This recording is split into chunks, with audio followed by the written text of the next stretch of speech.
কোরআন হলো এই দুনিয়ার জীবন্ত গ্রন্থ। তুমি প্রশ্ন করলেই উত্তর পাবে, এমন প্রাণবন্ত কোরআন হলো এই দুনিয়ার জীবন্ত গ্রন্থ।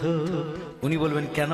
আমি বলেছি, যদি প্রশ্ন করো তোমার নাম কি হে প্রাণ প্রতিম, তুমি যদি ওই গ্রন্থকে প্রশ্ন করো, যদি প্রশ্ন করো তোমার নাম কি হে প্রাণ প্রতিম, উত্তর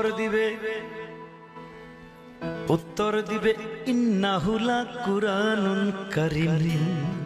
যদি বলো হে গ্রন্থ তোমার নাম কি, পবিত্র কোরআন শরীফ উত্তর দিবে ইন্নাহুলা কুরআনুন কারীম।